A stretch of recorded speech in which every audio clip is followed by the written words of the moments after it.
I am about to start a YouTube channel. Isn't that interesting? I know, we need more people creating content on the internet, don't we? It is actually kind of an interesting choice for me because I have, over the last few years, kind of given myself to what might be called a digitally minimalist lifestyle, which for me has manifested in not posting on social media in now over 2 years. So it's a bit of a reversal for me. But here's the thing. I run a wellness coaching business, and it seems to be that the way that people, make contact with their potential clients or market, depending on whatever it is you're hawking out there in the world, they make content on the internet. So I'm going to enter into an experiment, and I'm going to make a series of videos that draw on what is now for me 31 years of experience in the healing, personal development, spirituality, wellness journey that I've been on since I was 19. So I'm going to make videos that draw largely from the 4 dimensions of my wellness coaching practice. So there's basically 4 things that I do. Thing number 1 is that I am trained as a Buddhist teacher. I was a teacher in a very large community here in Los Angeles for several years. I left that community 6 or 7 years ago, and from time to time I still teach in Buddhist communities here and there. But largely what I do is I work with people one-on-one now to integrate Buddhist practice and principle into daily life. Now, if there was if you can imagine a spectrum which exists in the world of Buddhists, from the most religious, you'd see the people in robes, to what you might call secular Buddhists. I'm definitely on the secular end of that spectrum. So what I'm interested in is helping people integrate Buddhist practice and principle in daily life, normal human beings, right here and now, not in the future, not in the next life, but in pragmatic ways. So that's thing number 1 that I do. Thing number 2 is that I am a practitioner of something called Somatic Experiencing. Somatic Experiencing is a trauma resolution system. And the way that I got into trauma work is actually related to thing number 1.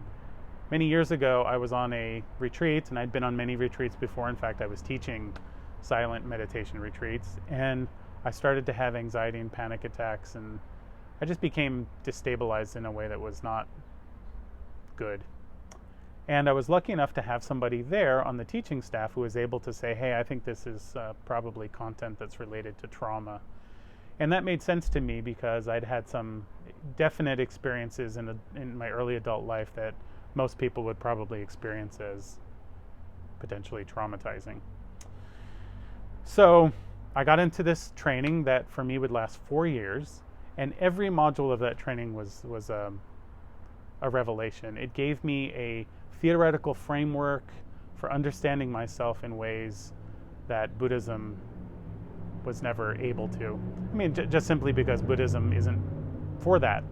It helped me understand my history, the quality of my relationships, the way that my nervous system works, my addiction history. It just shed a powerful light on all kinds of dimensions of my lived experience in the world, and it was very powerful. And so for a long time now, I've integrated that as part of what I do in my one-on-one coaching practice. So that's thing number 2, somatic experiencing, trauma work. Thing number 3 is that I am a person who is now in his 18th year of sobriety. Like many people, I got my start in the 12-step tradition, but pretty quickly began to realize that that system was not going to be a good match for me. It's all the typical things that people often complain about when they experience 12-step as not a fit. Is the God concept, the powerlessness, the disease model, the insistence on identification as an addict. None of this stuff resonated with me. And I was very fortunate to have met my longtime teacher, Noah Levine, who at the time was in the beginning stages of a conversation that many of us wanted to be about a freestanding approach rooted in Buddhist practice and principle, a freestanding approach to recovery. And so I was very early in those conversations. I was in them for years. I was on the founding treatment team at Refuge Recovery, which was the treatment center that arose out of Against the Stream, which is where I taught for many years. My story is published in the Refuge Recovery book that was published internationally, that became kind of the guide to that system. And as those conversations went on and the conferences happened and the books started to come out, there just was still a way in which there were holes in the theoretical approach that we were taking that could never be rectified for me just through referencing Buddhism alone. It wasn't until I got into the trauma work that I started to understand what I would say is the central role that nervous systems that have been impacted by overwhelming experiences, which is basically what we call trauma, the central role that trauma plays in addiction. It's my belief and my experience that almost, I don't want to speak completely generally, but almost nobody who has an addiction history doesn't also have some way in which they've been impacted by trauma. And as I started to talk to people in the somatic experiencing world, it became clear that that was the common sort of take. So that's thing number 3 that I do. I offer what, I'd say, just to sum that up, I would say that I got my abstinence. I definitely established abstinence in a Buddhist approach to recovery, but my healing happened when I got into some of the trauma work. So I offer what I would say is a trauma-centered, Buddhist-informed approach to recovery. So here's the last thing, thing number 4. I got my start as a holistic wellness coach. And in a way, that work is still the work that I'm most interested in. What I would say is that the holistic wellness work is about helping people identify the variables and to engage those variables in such a way, the variables that support a high level of well-being. And so there's some complexity there. It is fundamental things like getting enough sleep, drinking enough water, physical activity, food and balance for you as an individual, but it's also your healing practices. It's awareness and contemplative practices. It is renunciation and abstinence. It is having a vision for yourself that is a kind of a deliberate way that you're living your life. It is having an ethical system. It's financial consciousness. Human beings, we live in a kind of complexity, and we have to put a lot of attention in various different parts of our experience to make sure that we stay in balance. And so my work is to guide people in identifying and appropriately engaging those particular variables. I'm watching the sun creep up on my face, so I'm doing this thing of trying to stay not weird, which is impossible for me. So these are my 4, this is the kind of 4 dimensions of my scope of practice.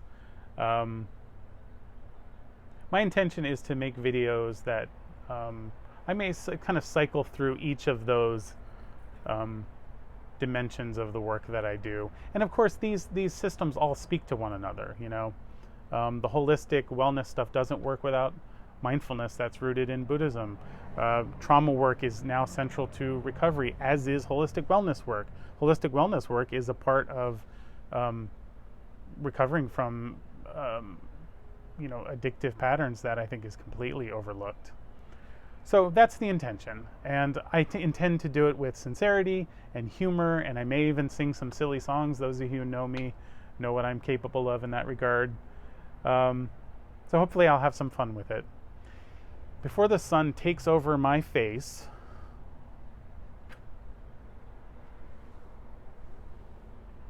if you're interested in one-on-one support, my website is causesofwellbeing.com, and there's any number of ways to shoot me a line, to contact me, and we can have a conversation. I'll see if I'm the right person to support you in your journey. Finally, as I tenderly and vulnerably get started in this realm of putting content out on the internet, particularly YouTube, if you're willing to subscribe, that'll send me a message that something about this resonates. So I think that my next video, or really my first piece of content, is going to be on the nature of healing. So stay tuned for that. Thanks so much. causesofwellbeing.com. I'll see you in the next video. Cheers.